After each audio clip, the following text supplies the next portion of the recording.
Salut! Bienvenue à l'Anarchie culinaire. Je suis votre hôte, Bob le chef. T'as trop hâte que la saison du Canadien recommence pour crier chou? Ben ça tombe bien, parce qu'aujourd'hui, on va faire des cigares au chou. You know what time it is. Drop it like it's hot.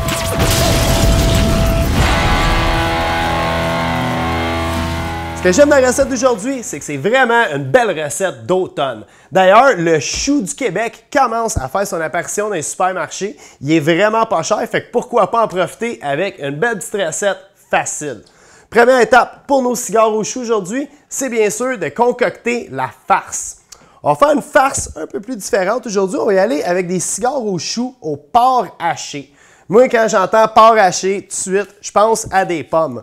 Fait qu'on va s'éplucher une pomme rapidement, qu'on va couper en cubes. On va déposer nos pommes dans un cul de poule, puis on va ajouter le reste de nos ingrédients de notre farce, c'est-à-dire le porc haché et du fromage cheddar. On va ajouter une épice qu'on ne pense pas habituellement mettre dans un plat servi comme un repas principal, plus une épice de dessert, mais qui va super bien avec les pommes puis le goût du porc. On va mettre une petite demi-cuillère de cannelle moulue. On va assaisonner avec du sel et du poivre du moulin.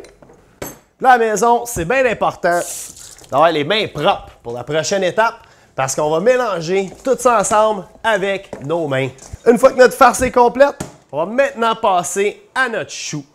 Là, j'ai choisi un chou de Savoie pour la recette d'aujourd'hui, simplement parce que les feuilles sont un peu plus coriaces, donc ils vont mieux tenir à la cuisson. Puis en plus, ils sont plus malléables, donc ça va être plus facile pour rouler des beaux cigares. Là, on a une feuille ici. On veut enlever l'espèce de cœur dans le milieu parce que ça va être vraiment dur et ça ne sera pas agréable à manger. Donc, juste à l'aide d'un petit couteau comme ceci. Et puis par la suite, pour que nos feuilles, encore une fois, soient plus malléables, on veut les blanchir à l'eau bouillante. Donc, on a ici un chaudron avec l'eau bouillante salée. Puis on va déposer notre feuille dedans environ 20 à 30 secondes. Une fois nos feuilles cuites, on va les déposer dans un bol d'eau froide afin d'arrêter la cuisson.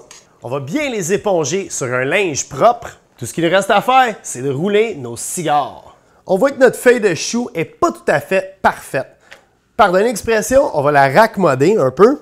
Là, on va se déposer une bonne quantité de farce en plein centre. J'ai jamais été reconnu comme étant le meilleur des rouleurs dans ma gang, mais ça m'a jamais empêché d'essayer. Pour rouler des beaux cigares, c'est assez simple. On va aller chercher l'extrémité de notre feuille de chou, puis on va la replier en dessous de notre porc haché. Par la suite, on va aller chercher chacun des côtés de notre feuille, on va replier vers le milieu et on va rouler jusqu'à l'extrémité. Bon, c'est pas le plus beau cigare, mais je vous garantis qu'à la sortie du four, ça va être bon dans la gueule. Tout ce qu'il nous reste à faire, c'est de répéter jusqu'à temps qu'il n'y ait plus de farce. On va maintenant couvrir nos cigares avec un produit que je tripe dessus, c'est-à-dire de la passata. En français, de la passata, ça veut dire un coulis de tomates. C'est comme un jus de tomate un petit peu plus épais, puis ça se trouve dans toutes les épiceries. En plus, c'est vraiment pas cher. On veut vraiment bien couvrir nos feuilles de chou avec notre coulis de tomates, simplement parce que ça va les empêcher de sécher pendant la cuisson au four. Une fois que nos feuilles sont toutes bien recouvertes, on va les envoyer au four préchauffé à 375 degrés, environ 45 minutes à 1 heure.